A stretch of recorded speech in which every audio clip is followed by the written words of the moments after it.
ربی اشرح لی صدری ویسر لی امری واحلل عقدۃ من لسانی یفقہوا قولی اللہم فقہنا فی الدین اللہم انا نسألک علما نافعا وعملا متقبلا ورزقا طیبا۔ جی ہم دن اور رات میں 1000 سنتیں سیکھ رہے ہیں، دیکھ رہے ہیں، اور شروع کی کلاسز میں میں نے بتایا تھا کہ مومن بھی جیتا ہے اور کافر بھی اسی طرح جیتا ہے، فرق نہیں ہے انسان کے جینے کا۔ اسے بھی واش روم جانا ہے، مومن کو بھی جانا ہے، کافر کو بھی، بشری تقاضے بھی پورے کرنے ہیں، دن رات کے جو اس کے اوپر ضروریات ہے اس کو پوری کرنی ہے، کھانا بھی دونوں نے کھانا ہے، سونا بھی دونوں نے ہے۔ لیکن مسلمان صرف اور صرف نیت چینج کر لیتا ہے اور اس طرح کھاتا ہے اور اس طرح سوتا ہے اور اس طرح واش روم جاتا ہے جس طرح نبی کریم صلی اللہ علیہ وسلم کا فرمان اور جس طرح قرآن ہمیں سکھاتا ہے۔ ایک صحابی کو ایک یہودی نے مذاق اڑایا تھا کہ تمہارا نبی تو تمہیں ہر قسم کی باتیں بتاتا ہے، تو بجائے انہوں نے شرمندگی محسوس کرنے کے بجائے کہا ہاں وہ تو ہمیں واش روم میں جانا اور اس کو کس طرح یوز کرنا ہے وہ بھی سکھاتا ہے۔ تو یہ کوئی چھوٹی بات نہیں ہے، دین ہمارا مکمل ضابطہ حیات ہے، اور کام تو آپ کو جیسے میں نے کہا نا کرنا ہی کرنا ہے، نہانا ہے نہیں تو سر میں خارش، جوئیں، میل، اسمیل، دانت بھی صاف کرنے ہیں نہیں تو منہ میں پس اور اسمیل اور بلڈ دانتوں سے آنے لگ جاتا ہے۔ لیکن یہ تو آپ کرتے ہیں نا فزیکلی، لیکن مومن سب کام کرتا ہے، ایک تو وہ جانتا ہے کہ طہارت نصف ایمان ہے، اور ایک نبی کریم صلی اللہ علیہ وسلم کے طریقوں سے کرتا ہے۔ اور آپ سے بارہا اس بات پہ ڈسکس ہوتا ہے کہ ایک حدیث کو، ایک سنت کو فالو کرنا 100 شہیدوں کے برابر ثواب ہے۔ یہ باتیں میں کیوں دہراتی ہوں کہ جب آپ یہ عمل کریں تو آپ کے پیچھے اجر کا ذہن میں رہے کہ اللہ تعالیٰ نے اس میں کتنا اجر رکھا ہے۔ جیسے اس کلاس میں میں 18 سنتیں سکھا چکی ہوں اور یہ روز مرہ کی ہے۔ آپ 18 ہی کو 100 سے ضرب دے دیں تو کتنی بنتی ہیں؟ 1800 شہیدوں کے برابر آپ کو اجر ملا ایک وقت کرنے کا نا۔ یہ وہ سنتیں ہیں جو آپ نے 5 ٹائم وضو کرنا ہے، جو ہم پڑھ چکے ہیں، پیچھے کے پیج آپ دوبارہ دیکھ لیجئے گا، اور روز اٹھنا ہے، ٹھیک ہے، اور جب سے پیدا ہوئے اٹھ رہے ہیں اور جب تک مریں گے نہیں روز بستر سے اٹھیں گے، پیر نیچے رکھیں گے، کیسے اٹھنا ہے، کیا پڑھنا ہے، روز واش روم جانا ہے اور دن میں ایک دفعہ نہیں جانا، ٹھیک ہے، ڈفرینٹ ٹائمز میں ہر انسان کا اپنا ہوتا ہے۔ تو جب میں اس کی کاؤنٹنگ کرنے بیٹھتی تو میری عقل فیل ہو جاتی ہے کہ ایک دن میں انہوں نے لکھا 1000 سنتیں فالو کرنا، اور 1000 سنتوں کو پہلے آپ 800 سے ضرب دے لیں، اور پھر وہ دن میں 5 دفعہ چلیں، ہم کہتے ہیں ریپیٹ ہو رہی ہیں، کچھ 5 دفعہ ہو رہی ہیں، کچھ 10 دفعہ ہو رہی ہیں، کچھ 15 دفعہ ہو رہی ہیں۔ جیسے پانی کے آپ کو کم از کم 12 گلاس پینے چاہیے نا، وہ سنتیں آپ دیکھیں گے تو آپ نہیں کر سکتے حساب، اور اللہ اس کے اوپر میرا رب اس کو کتنا بڑا چڑھا کے دیتا ہے ثواب، پھر تو انسانی عقل فیل ہو جاتی ہے۔ تو عام سی طریقے ہیں، اگر آپ اس کو قرآن و سنت کے مطابق صرف نیت صحیح کر لیں تو کیا جاتا ہے ہمارے گھر میں برکتوں کا نزول۔ اور اس کلاس میں نے سارا کچھ بتایا تھا کہ سنتوں کو فالو کرنے کا، یہ آپ اپنی بکس میں دیکھ لیجئے گا، پیج نمبر ہے جی اس کا 16، اس میں سارے آپ کو فائدے مل جائیں گے۔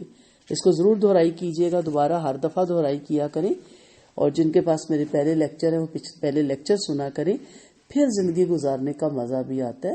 اور باہر نہیں جانا آپ کو، جیسے ہم جنت میں جانے والے اعمال ہیں، ابھی تک ایک پیسہ نہیں لگ رہا، اس پہ نہیں لگ رہا نا، کوئی پیسے کی ضرورت نہیں ہے، کوئی صحت کی ضرورت نہیں ہے، کوئی وقت کی ضرورت نہیں ہے۔ اسی طرح ان سنتوں کو فالو کرنے کے لیے کسی ایکسٹرا آپ کو ٹائم کی ضرورت نہیں، اور ایکسٹرا مال کی ضرورت نہیں، ایکسٹرا صحت کی ضرورت نہیں۔ ایک بیمار کو بھی اٹھا کے ہم واش روم تک لے کے ہی جاتے ہیں، لیکن اگر وہ اٹھتا ہے، وہ دعا پڑھتا ہے، واش روم کی دعا پڑھ لیتا ہے، واپس آ کے غفرانہ کہہ دیتا ہے، تو بیماری کی حالت میں بھی کس قدر اس کے درجات بلند ہو رہے ہوتے ہیں اور کس قدر اس کے اضافہ ہو رہا ہوتا ہے، ٹھیک ہے۔ آج ہماری جو سنت ہے وہ 19 نمبر سنت ہے۔ اس سے میں خود بڑی کمزور ہوں، بہت کم اپنا پائی ہوں۔ آج پہلے تو دعا کرتے ہیں کہ اللہ کرے ہم اس سنت کو سب اپنا پائیں۔ یہ ہے جی وضو کے بعد 2 رکعت نماز ادا کرنا۔ اب ہمیں تھوڑا سا جہاں تک ہم پہنچے ہیں، ایک کہہ لیں سنت ایسی آ گئی کہ ہمیں تھوڑا سا وقت نکالنا ہے۔ وقت ہمارے پاس بہت ہے، جو ہم نے موبائل پہ فیس بک پہ، انٹرنیٹ پہ، ٹی وی پہ، فون ملا کے گپوں پہ، اور یا ویسے بور ہو رہے ہیں ٹیک لگا کے بیٹھ گئے ہیں. تو ان چیزوں سے بہتر ہے کہ ہم اس سنت کو فالو کر لیں. پھر دیکھیے گا آپ کے وقت میں کتنی برکت ہوگی. اور میں ہمیشہ اپنے اسٹوڈنٹس کو ایک بات کہتی ہوں کہ یہ وقت آپ کو استعمال کرنے کے لیے ملا، پاس کرنے کے لیے نہیں ملا. جنہوں نے وقت کا صحیح استعمال کیا وہ کامیاب ہوئے، چاہے وہ دنیاوی معاملے تھے. اور جنہوں نے آخرت کے لیے وقت کا صحیح استعمال کیا، اگر میں ان کی ہسٹریاں آپ کو سناؤں آپ کی عقل دھانگ رہ جائے کہ کس طرح وہ دینی مسائل میں اور کس طرح وہ تبلیغ میں انہوں نے اپنی عمریں گنوائی ہیں کہ ایک لمحہ بھی، اللہ کرے ان کے تمام لمحات اللہ کے ہاں بہت زیادہ شرف قبولیت پائیں. ہم ان سب کے لیے دعا گو ہیں. تو پھر قدر آتی ہے کہ انہوں نے واقعی صحیح وقت کی قدر کی اور وقت کو ضائع نہیں کیا. ہم نے اپنی ٹیچر سے بھی یہ سیکھا تھا کہ یعنی چھٹی ہونے میں 5 منٹ تھے تو ہمیں اسکول کی عادت پڑی ہوئی تھی نا اپنا بیگ سیٹ کرنے لگ جانا. تو کہتی تھی رک جاؤ، پورے 5 منٹ ہے نا، میں آپ کو ایک حدیث سنا دیتی ہوں. تو 5 منٹ میں بھی ایک حدیث سنائی جا سکتی تھی اور اس کی مختصر سی تفسیر. تو ہمارے لیے 5 منٹ کے، وہ کہتے ہیں 5 منٹ تو رہ گئے ہیں، اب 5 منٹ میں کیا ہو سکتا ہے؟ بہت کچھ ہو سکتا ہے. 5 منٹ لیٹ ہو جائے نا ٹرین نکل جاتی ہے، 5 منٹ لیٹ ہو جائے جہاز نکل جاتا ہے. ہر چیز میں کتنے واقعات ہوئے کہ جب اس کو بری کر دیا گیا، اس کو پھانسی لگنی تھی، 5 منٹ لیٹ پہنچا بندہ، اگلے کو پھانسی لگ چکی تھی، افسوس رہ گیا. ٹھیک ہے، تو 5 منٹ کی بھی اللہ کے ہاں بھی بہت اہمیت ہے، 5 سیکنڈ کی بھی بہت اہمیت ہے. جی آتے ہیں وضو کے بعد 2 رکعت نماز ادا کرنا. رسول کریم صلی اللہ علیہ وسلم کا ارشاد ہے. اچھا یہ والی جو سنت ہے نا عورتیں بہت اچھی فالو کر سکتی ہیں، گھر میں ہوتی ہیں نا، سب نکل گئے ہوتے ہیں، آپ واش روم گئی، آپ نے وضو کیا، اشراق کے لیے کیا نا، چاشت کے لیے کیا، اس سے پہلے 2 نفل آپ اس کے بھی پڑھ سکتی ہیں، تحیت الوضو کے بھی. اور کوئی بھی آپ کو روکنے ٹوکنے والا نہیں، گھر میں آپ اکیلے ہیں، بچے اسکول ہیں، میاں آفس ہیں، کوئی آپ کو ڈسٹرب نہیں کر رہا. اب آپ کا دھیان کیا ہوتا ہے؟ کاموں کی طرف، جبکہ آپ جانتے ہیں کہ اشراق اور چاشت کا فائدہ کیا ہے. سب سے بڑا یہ ہے نا کہ اللہ سارا دن کے کام اپنے ذمہ لے لیتا ہے، اتنی برکت ہوتی ہے. اور پھر میں یہاں رک کے یہ بھی کہوں گی کہ ہم اٹھتے ہی اگر لیٹ ہے تو پھر وقت میں برکت کیسے ہو. کل میں نے سینڈ کیا تھا اس پہ کہ لیٹ اٹھنے کے نقصانات، تو سب بڑے حیران ہوئے کہ اتنے نقصانات ہیں لیٹ اٹھنے کے. فزیکلی تو ہے، روحانی بھی بہت زیادہ ہیں. تو اگر آپ وقت پہ اٹھے ہو تو آپ کے پاس بہت وقت ہوتا ہے. نبی کریم صلی اللہ علیہ وسلم کا ارشاد ہے، جو شخص میرے وضو کی طرح وضو کرے پھر 2 رکعت نماز اس طرح ادا کرے. اب آپ صلی اللہ علیہ وسلم کا وضو کس طرح تھا یہ انشاءاللہ ہم نماز کے لیکچرز میں سیکھیں گے بھی. پھر اس طرح ادا کرے کہ اس میں دنیاوی خیالات سے بچا رہے. آ جاتے ہیں آنا برا نہیں، اس میں محو ہو جانا برا ہے، اسے جھٹک دیا کرے تو اس کے پچھلے گناہ معاف کر دیے جاتے ہیں. کتنا آسان نسخہ ہے کہ صرف وضو کرنے کے بعد 2 نفل پڑھنے ہیں اور اپنے پچھلے سارے گناہ، یہ بخاری کی روایت ہے، ٹھیک ہے، اتھینٹک حدیث ہے، گناہ معاف ہو جاتے ہیں. صغائری میں دھیان رکھیے، کبائر نہیں معاف ہوتے، کب شرک نہیں معاف ہوتا، کبائر گناہ میں آتا ہے. والدین کی نافرمانی نہیں معاف ہوتی. آپ کے چلے میں 10 گالیاں نعوذ باللہ ماں باپ کو دے دوں اور 2 نفل پڑھ لوں اور میری معافی ہو جائے گی. یہ صغائر گناہ ہوتے ہیں جو لاپرواہی میں، بے خیالی میں، غفلت میں اگر وہ کاؤنٹنگ ہو جائے تو ہم تو مارے جائیں. تو اس طرح کے گناہ معاف ہو جاتے ہیں. لیکن جو حقوق العباد ہے، حقوق اللہ میں بھی نماز معاف نہیں ہوتی کہ آپ نماز نہ پڑھیں اور آپ کے میں صرف 2 نفل پڑھ لوں. لیکن جو صغائر گناہ ہے نا، جو انسان بے خیالی میں آنکھوں سے، منہ سے، ہاتھوں سے، پاؤں سے کر جاتا ہے، وہ سارے معاف کر دیے جاتے ہیں. تو پھر میں یہی دہراؤں گی کہ مسلمان دن اور رات میں کئی مرتبہ وضو کرتا ہے. اور جنہیں عادت ہے نا، اور یہ عادت بنائیں، بہت خوبصورت عادت ہے. آپ اتنے نفیس ہو جاتے ہیں. یہ وضو نا آپ کی زبان کو بھی کنٹرول کر لیتا ہے اور آپ کو پتہ نہیں ہوتا، قدرتی آپ نفیس ہوتے جاتے ہیں. کیونکہ یہ وضو کی اپنی فضیلت ہے نا، اس کا اپنے اثرات ہے. مثلا اگر خدا نہ کرے آپ کو نظر لگتی ہے، اب نظر تو نظر نہیں آ رہی، اس کے اثرات پڑتے ہیں نا. آپ اریٹیٹ ہیں، تھکے ہوئے ہیں، آنکھیں بوجھل ہیں، میڈیسن کیا کھائیں پتہ ہی نہیں چلا، ڈاکٹر کہتے ہیں جی آپ فزیکلی ٹھیک ہے، تو اس کے اثرات. اسی طرح جادو نظر نہیں آتا لیکن ان کلمات کے اثرات ہوتے ہیں نا. اسی طرح وضو کے بھی اثرات ہیں جو بظاہر آپ کو نظر نہیں آتے لیکن آپ بہترین ہوتے چلے جاتے ہیں، بہتر سے بہترین ہوتے چلے جاتے ہیں. آپ کی زبان پہ کنٹرول ہو جاتا ہے، آپ کے خیالات پہ کنٹرول ہو جاتا ہے. اس پہ میں بولوں تو عمریں چاہیے کہ کتنی برکات ہیں وضو کی. با وضو رہیں. اب واش روم جاتے ہیں، باہر آتے ہیں، آپ ہاتھ ضرور دھوتے ہیں. کیا 1 سیکنڈ، چلے آپ 3 دفعہ کی نہ کریں نا، 1 دفعہ بھی ہو جاتا ہے. شروع میں آپ 1 ہی دفعہ کریں، 1 ہی دفعہ کلی کریں، 1 دفعہ ناک میں پانی ڈالیں. لیکن آہستہ آہستہ عادت بنا لیں. یہ عادت ہو جائے کہ آپ اس کے بغیر جا ہی نہ سکیں باہر. اور یہ میں نے اپنی عادت اتنی پکی بنائی بھی ہے کہ میں کئی دفعہ کہتی چلو خیر ہے، میں نے کون سا نماز پڑھنے جانا ہے، نماز تو نہیں پڑھنے جا رہے، بازار تک جا رہے ہیں، لیکن ایک لمحے کو سوچے کہ موت آ جائے. تو با وضو موت آنے میں اور بے وضو موت آنے میں کتنا فرق ہے.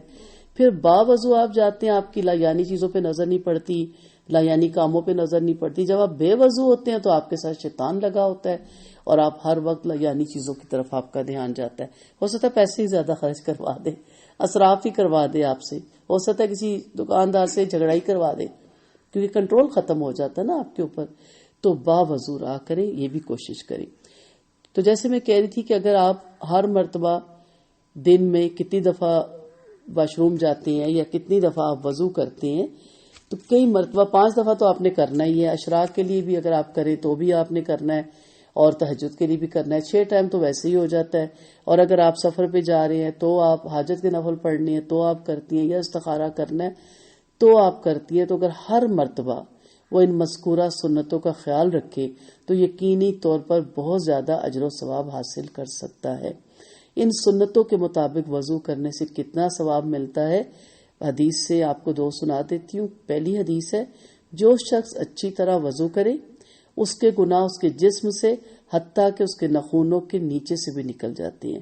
مسلم کی یہ روایت ہے. تو میں نے جیسے ابھی بھی کہا کہ اتنے ہاتھ بھی بولیں گے نا حشر کے میدان میں، اور پیر بھی بولیں گے. ایک معاملہ تو یہاں ہوتا ہے نا، ایک معاملہ وہاں ہوگا. جیسے ایک آپ یہاں نماز میں کھڑے ہوتے ہیں، ایک آپ حشر کے میدان میں کھڑے ہوں گے.